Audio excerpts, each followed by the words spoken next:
기자고요. 첫 번째 코너 바로 들어가겠습니다. 쏟아지는 뉴스에 어떻게 반응해야 될지 알려드리는 시간 뉴스 리액션입니다. 김여아 기자 안녕하세요. 네, 안녕하세요. 네, 수요일의 뉴스 리액터 김만권 박사님 안녕하세요. 네, 안녕하십니까. 네, 저희 댓글창에서 수요일은 만권 타임이다라는 이야기를 해주시는 분이 계시는데요. 게다가 오늘 서울에서는 첫눈이 왔거든요. 눈 내리는 그렇습니다. 수요일 네. 함께하게 되었습니다. 네. 첫눈 행복하셨습니까? 또 태극기 조심해서 가시라는 말씀도 함께 드리면서 네. 첫 번째 뉴스 키워드 들어가 볼까요? 네, 검찰의 국힘 당사 압색 느긋한 한동훈. 네, 명태균 씨 공천 개입 의혹 관련된 수사를 창원지검이 하고 있는데요. 오늘 관련해서 국민의힘 당사를 압수수색했다고요? 네, 검찰은 김영선 전 의원 등의 이 정치자금법 위반 사건 관련이다라고 밝혔는데요. 최근 검찰이 그 국민의힘 중앙당의 2022년 6월 보궐선거 당시 김영선 전 의원이 전략 공천을 받은 이 경남 창원의창 지역구 공천 심사 자료를 요청을 했었는데 당시에는 이제 국민의힘이 대외비 자료라서 제출이 어렵다고 이 압수수색 영장을 발부받아서 자료를 요청해달라고 요청을 했던 상황이었습니다. 사실 이 정당에 대한 압수수색이 없었던 건 아니지만 이례적인 일이긴 한데요. 국민의힘이 영장 집행에 다소 협조적인 태도를 보인다 이런 점도 좀 주목을 받고 있습니다. 우선 현장에 나온 국민의힘 사무총장인 서범수 사무총장이 기자들에게 이 검찰이 명 씨가 얘기한 사안들에 대해서 다 훑어볼 모양이라면서 김 전 의원뿐만 아니라 김진태 강원지사, 이 박원수 경남지사, 또 이강덕 포항시장 공천 등과 관련한 자료도 살펴볼 것 같다고 구체적으로 좀 설명했던 장면들이 있었고요. 뿐만이 아니라 이 한동훈 대표도 기자들과 만나서 법원에서 발부된 영장 범위 내에서 정당으로 정치 활동에 본질을 해하지 않는 범위 내에서 법에 따라 응하겠다는 보고를 받았다. 이렇게 전하면서 조금 이제 느긋해 보인다라는 평이 나오기도 했습니다. 실제로 오마이뉴스 보도에 따르면 이 국민의힘 관계자가 기자들에게 오후 1시 이후에 이 검찰이 온다고 했다라고 말하는 등 이 압수수색 시간을 미리 알고 있었던 것으로 알려졌습니다. 네, 그런 가운데 명태균 씨 관련된 의혹은 계속해서 나오고 있잖아요. 네, 김영선 전 의원뿐만이 아니라 이제 오세훈 서울시장 그리고 조은희 의원 등 명 씨의 공천 개입 의혹 대상이 늘어나고 있는데요. 오세훈 시장의 경우에는 이제 지인으로 알려진 사업가 김 씨가 2021년 보궐선거 당시에 여론조사 비용 3천여만 원을 대납했다 이런 의혹이 제기된 바가 있죠. 그런데 이제 어제 뉴스타파 보도에 따르면 지난 9월 10일 그러니까 이 김 여사의 공천 개입 의혹 보도가 시작된 지 닷새 뒤에 이 사업가 김 씨가 강혜경 씨에게 전화를 했는데 이 강 실장만 덮으면 된다. 이 국민의힘을 죽이면 안 된다라고 말을 한 대목이 드러났습니다. 그리고 조금 전에 이제 한겨레의 단독 보도도 하나 나왔는데요. 이 창원지검이 강혜경 씨를 조사를 하면서 2022년 7월 날짜로 작성된 채무 이행 각서를 제시를 했는데 이 각서에는 미래한국연구소가 여론조사 업체인 P&R 리서치에 부채 6천만 원을 김 여사에게 돈을 받아 갚겠다고 약속을 했다. 이런 내용이 포함된 것으로 알려졌습니다. 이 P&R 리서치는 미래한국연구소가 윤 대통령과 관련해서 실시한 81건의 이 여론조사 중에 그 공표조사 58건을 의뢰한 업체이기도 한데요. 강혜경 씨는 또 이 검찰 조사에서 P&R 쪽에서 여론조사 비용을 달라고 독촉을 했고 그때마다 명 씨가 김 여사에게 받을 돈이 있으니 그 돈을 받으면 갚겠다라는 식으로 진술을 했다고 합니다. 네, 실시간으로 김 여사를 언급한 돈 문제 관련한 내용도 나왔는데요. 댓글창에 열심님께서 경태형님 오늘도 촌철살인 부탁합니다. 이렇게 이야기합니다. 예, 망권쌤입니다. 경태형님 아니시고요. 자, 예. 먼저 이 정당에 대한 검찰의 압수수색이라고 예. 하는 것이 오늘도 벌어졌는데 예. 이에 대해서 좀 어떻게 평가하십니까? 원래는 뭐 이렇게 검찰이 함부로 정당을 수색하거나 이런 일은 정말 해서는 안 됩니다. 왜냐하면 기본적으로 정당이라는 것들이 한 나라의 어떤 입법부를 이끌어가는 데 있어서 아주 중요한 핵심적인 요소를 이루고 있고요. 그리고 결국은 뭐 검찰이 준사법기관이 독립기관이니 이야기를 하지만 사실은 행정부에 이제 속해 있는 산하기관이기 때문에 함부로 어떻게 보면 이제 다른 어떻게 보면 상권 분립의 원칙에 의해서 이제 그 입법부를 지탱하고 있는 정당을 함부로 수색하는 건 이제 어려운 일이죠. 그런데 이번 사건 같은 경우에는 기본적으로 이제 공직선거법 이제 위반이 좀 달려 있고 거기다가 공천 개입 의혹이 들어가 있기 때문에 이제 거기에 관한 관련 자료를 확보한다는 명목으로 이제 들어간 건데요. 저는 기본적으로 또 이게 원래 아무리 이런 명목이 있어도 정당은 이런 수색을 원래는 거부할 거라고 거부하는 게 대부분 다 패턴이거든요. 근데 이번에 상당히 협조적이었다라고 이제 그렇게 보도들이 나오고 있고 지금 그런 양상으로 흘러가고 있는데 결국은 이 사건이 한동훈 대표에게 결국은 나쁘지 않은 사건이기 때문에 이제 한동훈 대표 입장에서 봤을 때는 이런 수색에 어떻게 보면 협조할 만한 어떤 그런 협조할 만한 이제 유인이 어느 정도는 있었다라는 좀 생각은 또 들고요. 그리고 더 그걸 넘어서 기본적으로 국민들이 상당히 이 사건에 대해서 의심을 품고 있잖아요. 그런데 여기에 대해서 또 이제 이런 정당 수색, 정당 압수수색까지 이제 거부한다. 검찰이 들어오고 조사하는 걸 거부한다라는 그 이미지를 심어줬을 때 생기는 타격 자체도 상당히 이제 어떻게 보면 국힘이 우려하지 않았나라는 생각이 듭니다. 네, 이제 와중에 검찰 수사 내용들이 조금씩 나오고 있는데요. 아까 말씀드린 것처럼 채무이행각서에서 김 여사에게 돈을 받는 것으로 주장하는 내용이 검찰에게 확보됐다라고 하는 것이거든요. 어떻게 이 뉴스 읽으셨습니까? 뭐 실제로 저희들이 이제 김 여사가 곳곳에 개입하고 있다라는 것들을 우리가 계속 증거는 나왔었잖아요. 그리고 어떻게 우리가 이게 사실은 대통령의 육성이 사실은 그걸 증명한 거였는데 이걸 뭘 더 이상 증명해야 되는지도 사실은 더 모르겠어요. 근데 더 이상 증명할 필요가 없는 상황에 더 뭐 거기를 더 확고해 주는 또 하나의 증거들이 나오고 있다라는 생각이 듭니다. 그리고 이 유사한 증거는 계속 나올 거예요. 계속 나올 것이다. 계속 나올 거다. 이와 관련된 증거들은 저는 계속 나올 거라 생각하고 근본적으로 이제 우리 국민들이 만약에 이 정부의 지지율이 높거나 국정 수행도가 높거나 그나마 여기에 대해서 기대를 거는 국민들이 조금이나 다수라도 된다고 한다면 사실 이제 어떻게 보면 그걸 알고 있는 사람들도 뭔가 내놓기가 힘들죠. 그런데 정부가 지금 현재 권력이 전혀 국민들로부터 지지를 얻지 못하고 그리고 사실상 2년 반 솔직히 말하면 거의 식물 권력이나 다름없게 될 거다라는 이야기들이 계속 나오고 있잖아요. 그런 상황이라면 그걸 숨겨둘 유인이 없는 거죠. 그러면 계속 이런 증거들 같은 경우에는 바깥으로 흘러나오게 되어 있다라는 생각이 저 개인적으로는 듭니다. 그건 나중에 뭐 제가 기회 있을 때 뭐 말씀은 또 드리겠지만 대통령의 국정 수행률이 사실은 너무 낮아요. 지금 모닝 컨설트라고 하는 이제 전 세계 전 세계 지도자들의 국정 수행도를 조사해서 늘 발표하는 데가 있거든요. 거기는 올해 이번 달 이제 11월 5일인가에 매달 한 번씩 나오는데 나온 자료를 보면 이미 윤 대통령의 국정 수행률은 거기서는 15%밖에 안 돼요. 아이고. 그리고 25개국 중에 제일 낮아요. 그러면 사실상 어떻게 보면 대통령으로서의 리더십을 완전히 잃은 상황이기 때문에 계속 이런 상황 벌어질 거다. 계속 이런 증거들은 계속 나올 수밖에 없다라는 생각이 듭니다. 네, 관련된 뉴스 저희 뒤에 준비되어 있으니까요. 그 이야기 해보고요. 두 번째로 넘어가죠. 네, 친한계 김건희 고모 한동훈 집안 저주글 작성. 네, 당원 게시판 논란이 점점 더 또 분열의 상을 가지고 오고 있죠. 네, 가족 관여 여부에 대해서 이제 한동훈 대표가 입장을 밝히지 않는 가운데 이제 친윤계는 계속해서 진상을 요구하라라고 진상을 밝히라고 요구를 하고 있고 이제 친한계에서는 이게 당 대표를 끌어내리려는 정치 공세라고 반박을 하고 있는 상황이 계속해서 이어지고 있습니다. 네, 그런데 이제 오늘 아침 이제 동아일보 보도가 주목을 받고 있는데요. 이 한동훈 대표 가족 이름으로 당원 게시판에 올라온 윤 대통령 부부 비방글 중에 일부가 이 포털 뉴스의 댓글에도 똑같이 발견이 되었다는 겁니다. 뿐만이 아니라 당원 게시판에서도 한동훈만이 보수의 희망인 듯 국힘 물갈이라는 이 제목의 글이 불과 7분 뒤에 한 대표 모친의 이름으로 또 올라와 있었다고 하는데요.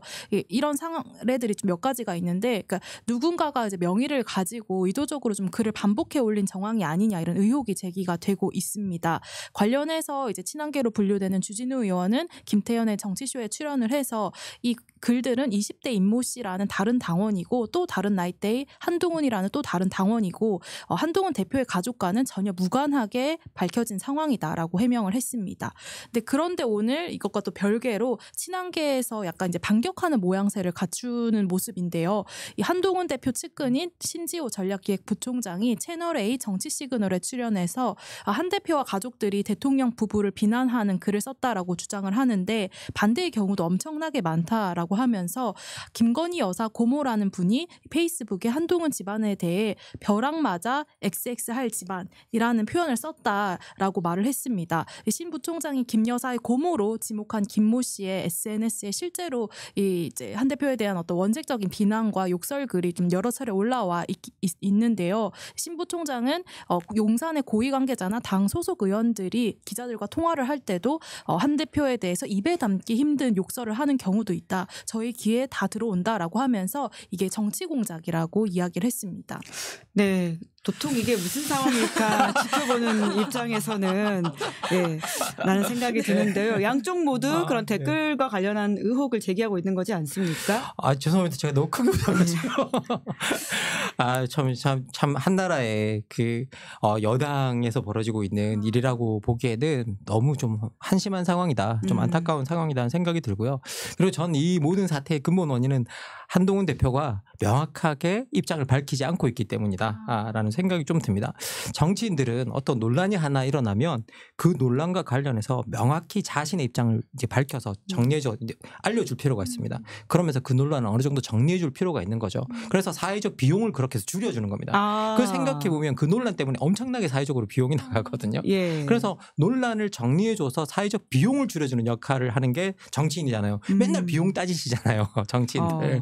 그런데 그 비용을 지금 계속 확산시키고 계속 쓸데없이 사회적으로 다른 에너지를 쓰게 만들고 있고요.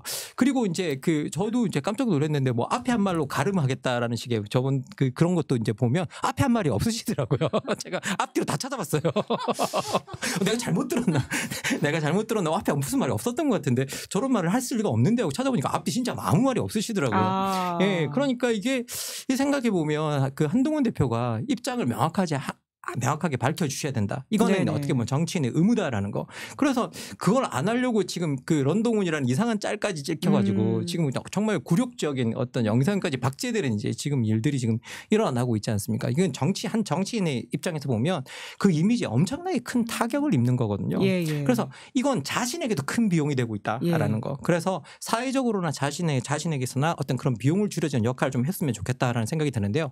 저는 그러다가 오늘 갑자기 좀 생각이 든 게 제가 삼김시대 때 우리가 너무 인물 중심으로 정치가 돌아가서 이게 아니다라고 늘 비판하고 뭐 이렇게 어떻게 보면 그 당시 정치인들을 비판했는데 김대중, 김영삼, 김종필 요새는 유삼김이 또 있어가지고 그런데 차라리 그 시대의 정치인들이 지금 훨씬 훌륭했다는 생각이 들어요.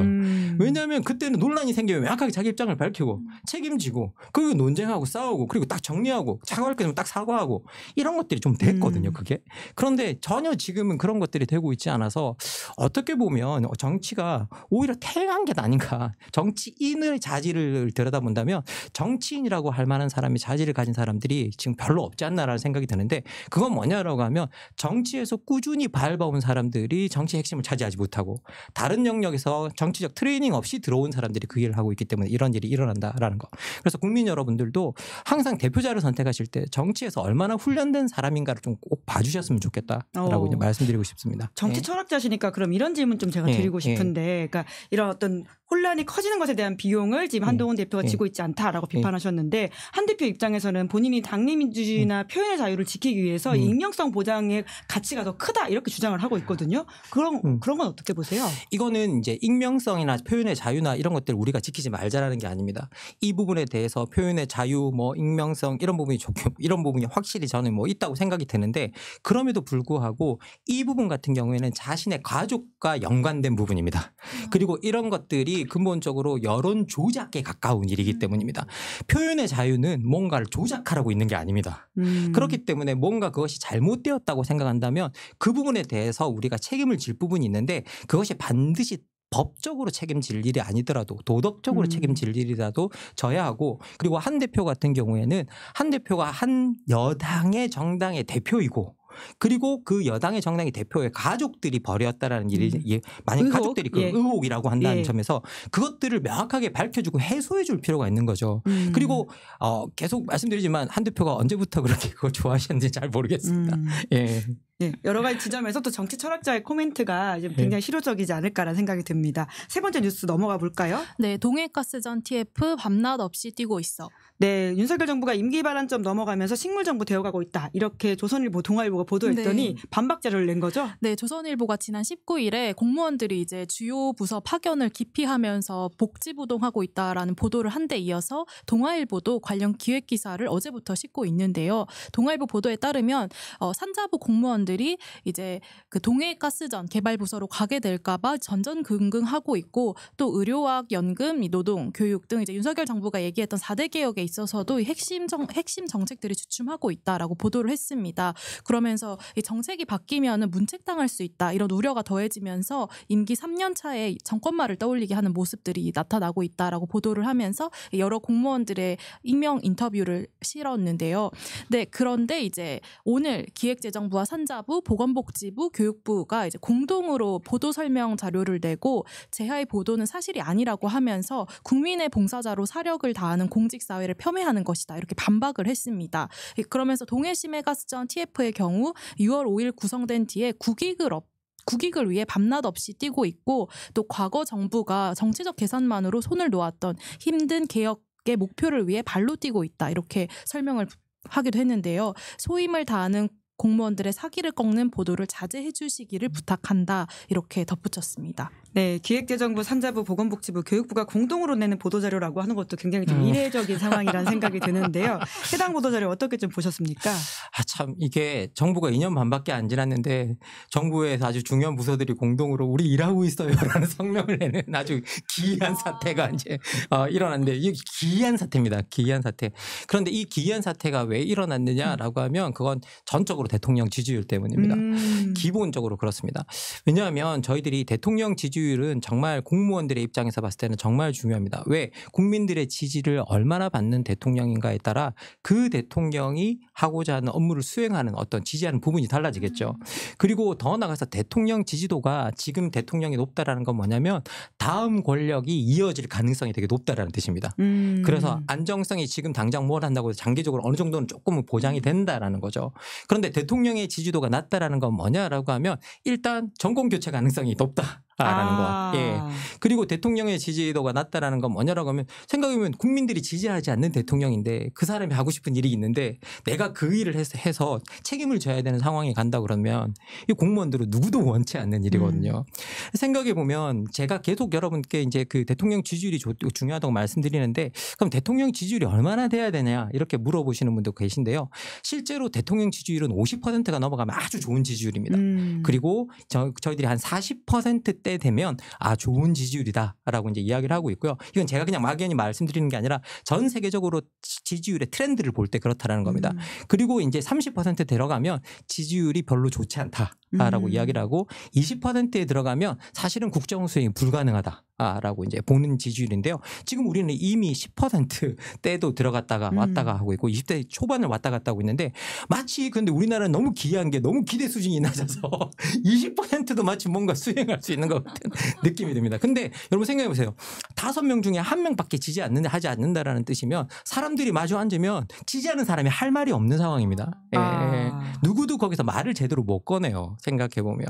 그래서 여기 이 부분이 정말 중요한 부분입니다. 대통령이 지지도가 낮으면 공무원들이 기본적으로 책임을 지려고 하지 않습니다. 그 책임을 지려고 하지 않은 성향이 계속 이어질 수밖에 없기 때문에 이제 이런 일이 일어날 수밖에 없고 기이하게 이런 성명이 나오는 상황까지 벌어지고 있다라고 말씀드리고 싶습니다. 예, 제가 김만곤 박사님이라고 말씀을 드렸는데 여전히 오늘따라 얼척없어서 많이 웃으시는 경태형이라는 댓글이 달리고 있습니다. 뿐만 아니라 동그란 안경에 끌린다고 BCC ENT님이 말씀해 주시기도 하시네요. 자, 네 번째 뉴스 넘어가 볼까요? 네, 정치적 땔감된 동덕여대 사태. 네, 한동훈 대표가 관련한 언급을 해서 논란이 되고 있죠. 네, 동덕여대에서 최근 남녀공학 전환에 반대하는 시위가 격화되었는데요. 이제 학교 측과 학생 측이 남녀공학 전환 논의의 잠정 중단에 합의를 했는데 그때까지 이제 정치권에서 별다른 개입이 없었는데 한동훈 대표가 지난 23일 페이스북에 남녀공학으로 전환을 하든 안 하든 어떤 경우에도 폭력은 용납될 수 없다. 안타깝다라고 불을 지폈습니다.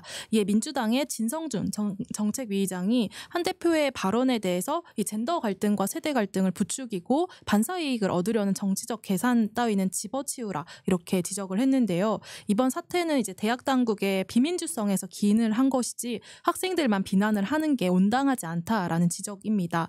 그런데 한동훈 대표가 또다시 여기에 대해서 반박을 했습니다. 이건 젠더 갈등도 세대 갈등도 아니다. 상식의 문제다. 그렇기에 이제 폭력으로 인한 피해는 폭력을 행사한 주동자들이 책임을 져야 된다라고 하면서 동덕여대 학생을 다시 한번 문제 삼았는데요. 갈등을 풀기보다는 오히려 부추기고 있다 이런 비판이 나오는 가운데 한동훈 대표가 이준석 전 대표처럼 2030 남성들을 잡으려는 전략이 아니냐 이런 관측도 함께 나오고 있습니다. 네, 와중에 엄마님께서 말씀을 정말 잘하신다고 댓글을 달아주셨는데 IT가 엄마라서 잠깐 웃었습니다. 네. 자, 한동훈 대표 입장 어떻게 보십니까? 또 학교에 계시지 않습니까? 네, 뭐 한 대표에게는 똑같은 말로 돌려주고 싶습니다. 게시판에 썼든 안 썼든 이번 논란은 좀 명확하게 정리해 주시라. 예, 근데 이제 다른 말로 좀 드리자면요. 이게 저희들이 사적 영역과 공적 영역을 이야기할 때 그 가운데 있는 영역이 하나 있습니다. 저희들이 비공적 영역이라고 부르는 부분이 있습니다. 공적 영역은 어떤 결정이 나면 모든 구성원들에게 영향을 미치지만 비공적 영역은 결정이 나면 어떤 특정 집단에게만 영향을 미치는 영역을 말하거든요. 가장 대표적인 게 대학 같은 곳입니다. 그러면 그런 단체들은 대부분 다 자기의 자치의 룰들을 가지고 있습니다. 그리고 어떤 문제가 일어났을 때 자기 자치 룰로 그 문제를 해결할 수 있는 자율성을 이제 부여받고 있거든요. 근데 실제로 이런 영역에서 어떤 일이 일어났다고 한다면 일단은 기본적으로 우리가 뭐라고 이야기하냐면 문제 해결의 가장 낮은 수준에서 문제를 해결하도록 하라라는 게 정치학의 아주 유명한 이제 격언입니다. 그리고 이걸 저희들이 정치학 용어로 보조성의 원리라고 부르고요. 언제나 좀 더 높은 권위들은 낮은 수준에서 그 문제를 해결하지 못할 때 최후 수단으로 개입하는 거다라고 이제 저희들이 이야기를 하고 있습니다. 그러면 지금은 사실은 동덕여대 사태 같은 경우에는요, 그 초기 상태예요. 그러면 이 집단들이 스스로 뭔가를 해결할 수 있어야 됩니다. 근데 누군가 그 위에서 개입해 들어오면 누군가 개입해 들어 누구 편을 들기 시작하면 여기서 어느 정도 동등한 관계 속에서 협상이 이루어진다거나 문제를 해결하지 못하는 경우가 나타나고 어떻게 보면 공정한 협상이 이루어질 수 없는 경우가 만들어지게 됩니다. 그래서 정치인들이 이런 상황에 너무 빨리 개입해서도 안 됩니다. 그런데 한동훈 대표가 기본적으로 이런 용어조차도 모를 겁니다. 보조성의 권리라니 뭐 이런 기본 것도 안 돼 있을 겁니다. 그런데 이건 몰라도 경험적으로 정치를 하신 분들은 알고 있습니다. 우리가 빨리 들어가서는 안 된다라는 걸. 그런데 한 대표가 이게 안 돼 있는 거죠. 그래서 근본적으로 모든 걸 법적으로만 사고하는 것들은 아니다. 근본적으로 지금 한동훈 대표는 법조인이 아니라 정치인이다. 라고 말씀드리고 싶습니다. 네, 오늘 11월 27일 뉴스 리액션 여기까지 하겠습니다. 두 분 수고 많으셨습니다. 감사합니다. 네, 감사합니다. 네, 저는 2부 시작하기 전에 광고 안내하겠습니다. 무조건 써야 하는 인터넷, 휴대폰, 정수기 렌탈, 의외로 매월 나가는 요금